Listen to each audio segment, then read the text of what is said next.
welcome back. This is our third video of the day. And in this video I wanted to do sort of an art prompt or some ideas about how you can move through this time, or projects you can do that are more about the process of making art and less about a finished project. So here's something I did, and I've got some more materials up here to show you in a minute, but I just did this outside today, and I did do a little process video of it, which I'll share in a different video. I used oil pastels, also known as crayons, and then some watercolors. Oil pastels are really nice because, I'm just going to color right onto it, but oil pastels are nice because they go on really smooth, so I just used a ripped up piece of cardboard from the recycling. They go on really smooth, and then they can also blend. So you can see right here where I'm going to blend it. I know the sun is a little shining on it, but... And then because they're oily, because they have oil in them, when you use a water-based paint, I used a mix of some more opaque, which means you can't see through it, some opaque watercolor, and then some watercolor, you can see kind of up here, and I'm scared to move the video too much, but some watercolors where when it's just water and oil don't mix, so you can, it's called a resist. You can take an oil based thing like oil pastels or crayons, and then you can paint over it, and it will make kind of a cool effect. So in this first one, it's actually really hard as an art teacher to just sit there without a plan. I thought I wanted to do that, and it was harder than I thought. So I always like to tell my kids, if they don't know where to start, just start with tracing their hands, because your hands are really cool shapes. You can overlap them. It's good practice kind of on control and thinking about form, and you can just kind of go from there. So I just started by tracing my hands, making some patterns around there, using the paint, and I really just kind of did this to honestly paint outside and sort of just get my feelings out, you know, use colors, use crayons, work on a big surface. So that's a project I did today, and something like this is fun to do collaboratively, which means you could do it with the people at your house. Maybe you're all working on one big piece together, and maybe you switch spots, or maybe you want to each work on a little individual piece and then put them together. So something like this doesn't have to look like anything. It can just be about using art supplies, and that's totally fine. You could do it to your favorite song and just kind of let your brain concentrate on something else. So that's one way to do it. But I realize, I'm going to put this aside. I realize some people feel more calm when they actually have like a system or a plan. And I know I see a lot of kids. I have kind of a little table that's not really a great table set up here, but let me move this a little. I notice a lot of kids in class, they like to actually have something that they can just sit and work on. Oh, maybe I'll put this over here. Like a coloring sheet. Kids love coloring sheets, and adults do too. But I also think it's good, and I think coloring sheets are fine, but I think it's good for us to practice making our own art too, and we can really easily make something like our own coloring sheet. So I'm trying to put that right in the middle. So for those of you that really do like more of like a system and that calms you down, I thought we would do the beginning of a mandala, which you see in a lot of different cultures. I mostly know them from Indian culture, and but I think it's made a lot wherein you basically take a shape or design, and it usually starts in a circle or a central part, and it grows out.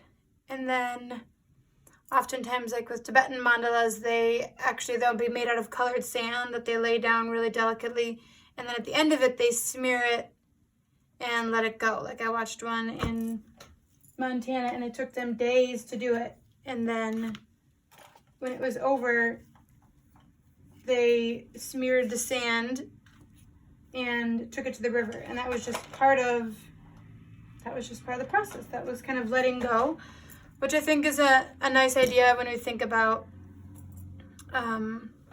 having art for a process in general, and not necessarily being attached to the final project, because sometimes when we are, that's when we get hung up on things. So I'm not going to do the whole thing, but I'm going to show you a little bit and then I'll give you a couple more ideas. And this is just really supposed to be a prompt for you to do your own art today. So one nice way to do a mandala, and maybe I should have done something a little flatter, but that's okay. Maybe I'll slip a book under here. Here's a George O'Keeffe book that we will read soon, so you can get a little glimpse of it. So I think it's kind of nice to do it. I have a square paper just because sometimes it helps you. I'm going to move my basket. I'm going to use some of these Sharpies. We'll pick some good colors. My dad gives me Sharpies every year for Christmas, and it's still super exciting. These are brand new Sharpies. So it's nice if you're not sure what you're going to make to just have some art supplies out. I know that in my room, my 7th and 8th graders are really good at finding my supplies, even my little hidden supplies. So, but then they always end up making cool things to them, so I can't complain. But just have different types of art supplies out if you're not sure what you're going to make. That way you have things available to you. So one nice way to start is to just start with something in the middle. And it's fine to use things that you can trace. I just use different tools all the time. So I'm going to try and put that in the center. And you could use a ruler and get really particular. And one thing I want to mention is that when you make something, there's symmetry and then there's radial symmetry. So we talked about symmetry in another video, and that's in things that's like our face or our hand, or not our hands, but if we were to draw a line down the middle where my hands are, they'd be one hand on each side, right? And they look pretty much the same. Or our face, if we were to draw a line down the middle of our face, we have an eye, half a mouth, half a nose. That's symmetrical. But there's also a type of symmetry called radial symmetry. So radial symmetry is more like think of it like a sun that radiates out from the middle, or like a pizza that had perfectly placed toppings. And when you slice it, however you slice it, it's symmetrical. You get the same equal slice. So mandalas are typically have a lot of radial symmetry. So I use that cup. I could start with that in the middle. I could do lines. I could do shapes. I grabbed just a couple funny. Maybe I'll grab another one of these. So even just like something simple, like a crayon. Maybe I'll put a dot in the middle. So maybe I want to do something really simple. So I'm going to use this crayon box. And I will go over these these are not going to be perfect because I'm trying to hurry a little bit. But if you wanted yours to be really even, you could take a ruler and break it up that way. Or if you don't have a ruler, even folding your paper in half both ways, so you fold it vertically and horizontally, then you kind of make a grid, and then it's easier to make things symmetrical if you don't have a ruler. So I'm just going to kind of eyeball that. I can already tell it's a little off, but that's okay. So again, sometimes I think that if I was in class, I'd probably be standing straight up to kind of hold these items straight down. But I don't want to keep moving too much for the video, so you can have a friend help you hold the item in place, or it's best if you're kind of standing over looking at what you're tracing. Mine are getting wiggly. There, so that's a little bit messy, but maybe I have these and now I kind of have 4 quadrants. I like to start out with a couple of big shapes, and you can even get, like here I have a circle, and depending on if it's on the bottom or on the top, it's going to make it different. So maybe I want to make a repeated circle like this. Circles are always kind of nice to draw. You guys, I have no plan for this. I'm just drawing it as I'm talking to you, so we'll see how it turns out. But if you spend a little time setting up the mandala, then you can just kind of let your brain go once you're coloring it. So that's the nice thing, is it's sort of like you're basically making your own coloring sheet in a way where once you have it set up, you can just let your mind kind of wander, but you're taking time to give yourself kind of a structure if you're someone that likes that. So we could do that. We could even go maybe one more out, and I use little guides like this. Like I can see the corners, and I'll outline this for you. I can see the corners of my rectangle, so I'm gonna maybe center my circle there. So then I know that if I at least do it in a similar spot, it should have some balance. And I'm sure that these will not be precise, but that's okay. We're at least kind of lining them up in a symmetrical way. Like that. So hopefully if you're really a symmetrical person, this doesn't drive you crazy watching me do this. But okay, so it's kind of nice to take some bigger shapes, and then you can take smaller shapes. Like actually, this is a little sugar cube from my friend, and this is not quite a square. It looks like it's a rectangle. So maybe I'll. And you do not have to get something this small, and you could use whatever you want to trace, or you can freehand. This is really kind of a sloppy little mandala, but you can just, it's kind of fun to use things from home and see, it helps you look at them in a new way when you repeat things. It's a design element in art is repetition. So when you repeat things, they kind of have a different meaning than they do. You can hear the sugar crunching. This makes me want a coffee. I'm gonna have to go make a coffee after this. It's my sugar cube. And some of this, the pencil lines don't really matter. So here, I might even do something kind of simple, like, I don't know. If you've done the sugar skulls with me, we talk about symmetry and patterns too. So I can add things out here. Maybe I want to do a couple of the rectangles. Maybe I want to do them on the sides. I can already see a bunch of things I want to add, but I'm going to take a marker and outline it so you can see it. And then I might give you another prompt. So another thing this is good for is I'm all about not always staying perfectly in the lines. I don't think that's what art is necessarily about, but there is a lot of hand-eye coordination, and there are reasons to sometimes try and stay in the lines. Like this is really helping us, and you can see how I'm rotating the paper because our hands naturally like to move this way. This is a natural, like drawing a straight line down is kind of hard, but our hands do kind of work in circles because we have this axis on our wrist. So when you turn the paper and when you rotate it, instead of trying to like crank your wrist and draw a perfect circle, you're letting your body, the way you're naturally built, help you kind of make that drawing. So just remember that when you're doing circles or certain lines, think about the easiest way for your body to naturally do it. I don't know if that's making sense, but I guess it's just to say that sometimes art is about getting better, practicing having a steady hand. Again, it doesn't always have to be about staying in the lines, but just training our eye, training our muscles to look at things and see things, because sometimes you do want things to be symmetrical and really crisp and clean. That's kind of the point of certain types of art, or depends on what you want from the art, right? So I'm just gonna do, whoop, and I can already see I went outside the line there. If you take your time, and I think something like this is helpful for calming us down too, because we kind of just have a calm plan. If I wasn't talking so much, I could just kind of focus on this. I'll do a few more, and then I'll give you another couple examples. So I did that circle, just so you can see these. I think, oh, no, I did it with the other one, didn't I? Maybe I'll quickly do these so you can see.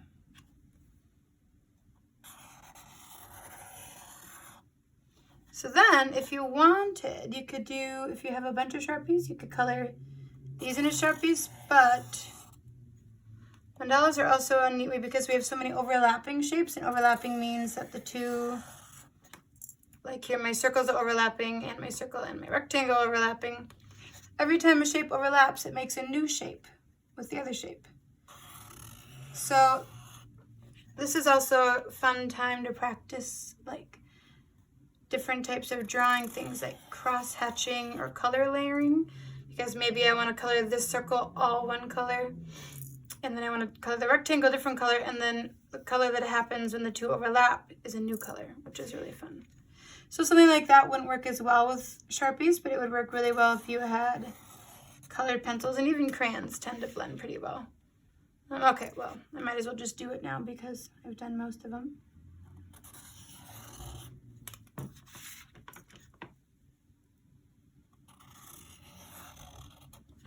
And I'll do those little squares. decided to do this on a bright background today because I just got this textile in the mail the other day and I thought it's nice to have some bright color in the afternoon. So hopefully you can see this with the sun coming through.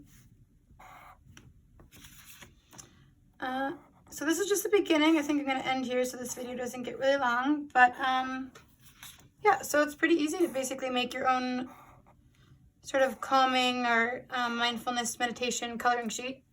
You can add on little, I think it's good to have a mix of big shapes and little shapes. If it's all big shapes, you don't necessarily see as many details. And if it's millions of teeny shapes, it can be kind of a lot too. So it's kind of nice to have a mix. I don't know if I love the little doodad flower I did in the middle here, but that's okay. I'm just gonna outline it. So I will quickly show you what I mean by so I have a lot here. There are some colored pencils that do blend better. I have some Prismacolors and I have some, I kind of have a mix. The higher end ones like Prismacolors do tend to blend pretty well. So let me pick kind of two colors that you can see maybe the difference. All right.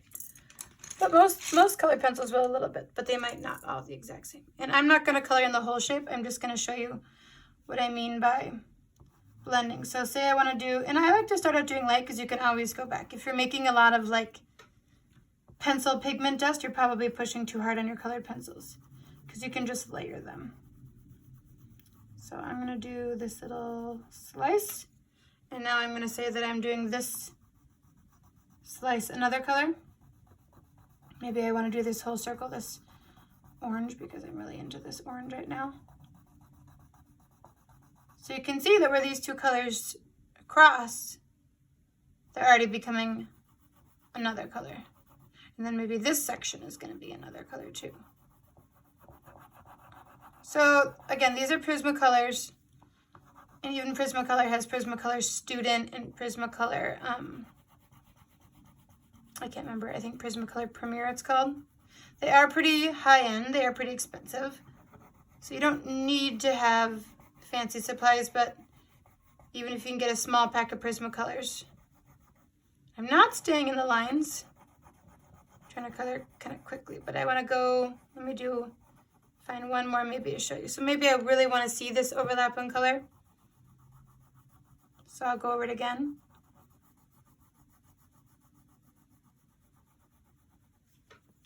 And then let's think of another. Okay, so maybe over here, maybe I want this circle to be like this bright yellow.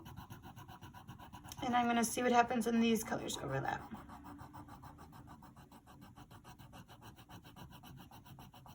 And this is a little bit of that blending. You can kind of see the bleeding coming through, and then it's also going to blend on top of. So now I'm blending three colors. I love this kind of neon yellow. These are not Prismacolors. These are Giotto Superminas, which I think are nice too. I got these in Italy. These are kind of nice. They're nice and fat. But I do push a little harder on these because they do have a nice color, but you're noticing I'm pushing a little bit harder. So if you want to do a materials recommendation, that would be another video, but there. So anyway, I could choose to have all different colors. I could choose to have it really symmetrical and match. But there is kind of a mindfulness mandala. Just to wrap up, I would say another thing you can do is have a visual journal, is where you journal and make your own, maybe write a little bit about how you're feeling, and maybe draw things inside, maybe a picture of something that happened. Another thing I like to do, I'm just going to flip this over, is, again, if you wanted to trace your hand, thinking about the mindfulness things we learn at Carver, maybe you want to do like a take 5. So you could either draw 5 pictures of something that make you happy or you're grateful for. I find that having a gratitude practice really helps right now. And maybe you want to have 5 things that are hard or that are upsetting, but then also have that balance, 5 and 5. And maybe you can have them on the same paper. Another thing is writing letters or making signs for people. I have a sign on our door thanking the delivery workers. So these are just some art projects, kind of art actions you can take if you're feeling overwhelmed by things happening in the community. So I'm going to stop there. I hope you have a wonderful Tuesday, and I will hopefully be back tomorrow, if not Thursday, with some more art ideas for you. Take care.